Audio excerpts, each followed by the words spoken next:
खालिस्तानी आतंकियों का समर्थन करते करते कनाडा भारत का सबसे बड़ा दुश्मन बन गया है। लेकिन भारत बहुत जल्द कनाडा की हेकड़ी निकालने वाला है। भारत कनाडा पर कोई बड़ा एक्शन लेने वाला है। कनाडा के पीएम जस्टिन ट्रूडो के आरोप के बाद भारत के कड़े रुख से इसके संकेत साफ नजर आने लगे हैं। जस्टिन ट्रूडो के भारत विरोधी बयान के अभी 24 घंटे ही बीते होंगे कि दिल्ली में प्रधानमंत्री, गृह मंत्री, विदेश मंत्री और सुरक्षा सलाहकार के बीच ताबड़तोड़ मुलाकातों का दौर चल पड़ा। संसद के विशेष सत्र में प्रधानमंत्री नरेंद्र मोदी की व्यस्तता के बावजूद विदेश मंत्री एस जयशंकर ने उनसे मुलाकात की। पीएम के साथ इस मीटिंग में गृह मंत्री अमित शाह भी मौजूद थे। बाद में एक और दूसरी बड़ी बैठक हुई जिसमें गृह मंत्री अमित शाह और राष्ट्रीय सुरक्षा सलाहकार अजीत डोभाल के बीच बातचीत हुई। दोनों मीटिंग में खालिस्तान का मुद्दा ही प्रमुख था। इस खास मुलाकात में भारत ने अपनी अगली रणनीति तय की। अब कनाडा पर किसी बड़े फैसले की अटकलें लगाई जा रही हैं। भारत और कनाडा के बीच खालिस्तान के मुद्दे पर पहले से ही तनाव था।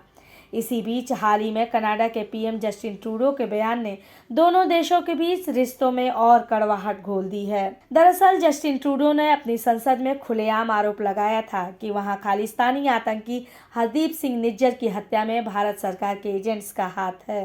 निज्जर की हत्या को लेकर शक जताते हुए कनाडा ने भारत के एक राजनयिक को कुछ वक्त के लिए देश छोड़ने का आदेश दे दिया था। जस्टिन ट्रूडो के इस भारत विरोधी बयान के बाद दोनों देशों के बीच तनातनी और बढ़ गई। भारत ने इस पर कड़ा ऐतराज जताया और जवाबी एक्शन लेते हुए कनाडा के भी एक राजनयिक को देश के बाहर कर दिया। भारतीय विदेश मंत्रालय ने कनाडाई पीएम के बेतुके आरोपों का जवाब देते हुए कहा कि कनाडा के किसी भी तरह के हिंसा में भारत सरकार का कोई हाथ नहीं। भारत ने कनाडा के विदेश मंत्री के आरोप को भी नकारते हुए कहा कि आरोप लगाना हास्यास्पद और राजनीति से प्रेरित है। इस तरह के आरोप खालिस्तान आतंकियों से ध्यान भटकाने के लिए है।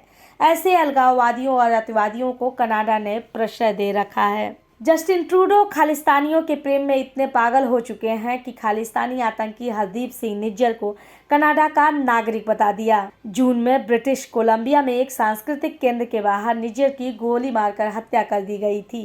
इस बीच बढ़ते तनाव के बीच कनाडा ने भारत के लिए अब नई ट्रैवल एडवाइजरी जारी की है और कनाडाई नागरिकों को कई हिदायतें दी है। इसके जवाब में भारत सरकार ने भी कनाडा को मुंहतोड़ जवाब देते हुए कनाडा में रहने वाले भारतीयों के लिए एडवाइजरी जारी की। भारत हर तरीके से कनाडा को जवाब देने को तैयार है। कनाडा में सिखों की संख्या करीब 9 लाख है। पंजाब से लोग वहां नौकरी करने जाते हैं। कनाडा की सरकार में भी सिखों का अच्छा खासा प्रभाव है, लेकिन हाल के दिनों में खालिस्तानी समर्थकों की गतिविधि वहां काफी बढ़ गई है। भारत सरकार के लगातार आग्रह के बावजूद कनाडा सरकार खालिस्तानियों को संरक्षण दे रही है और भारत विरोधी गतिविधियों में शामिल लोगों पर आंखें मूंदे बैठी है।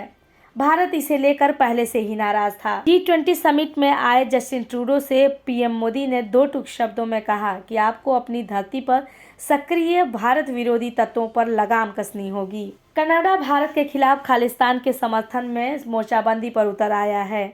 हालांकि भारत की बुराई कर कनाडा अंतर्राष्ट्रीय स्तर पर भी अलग थलग पड़ता दिखाई दे रहा है। कनाडा के पीएम जस्टिन ट्रूडो को उम्मीद थी कि G7 के कुछ देश उसके समर्थन में इस मुद्दे को उठाएंगे, लेकिन G7 के सहयोगी देशों ने इस पर कोई प्रतिक्रिया नहीं दी और जस्टिन ट्रूडो द्वारा भारत पर लगाए गए गंभीर आरोपों को दरकिनार कर दिया। अमृता श्रीवास्तव की रिपोर्ट।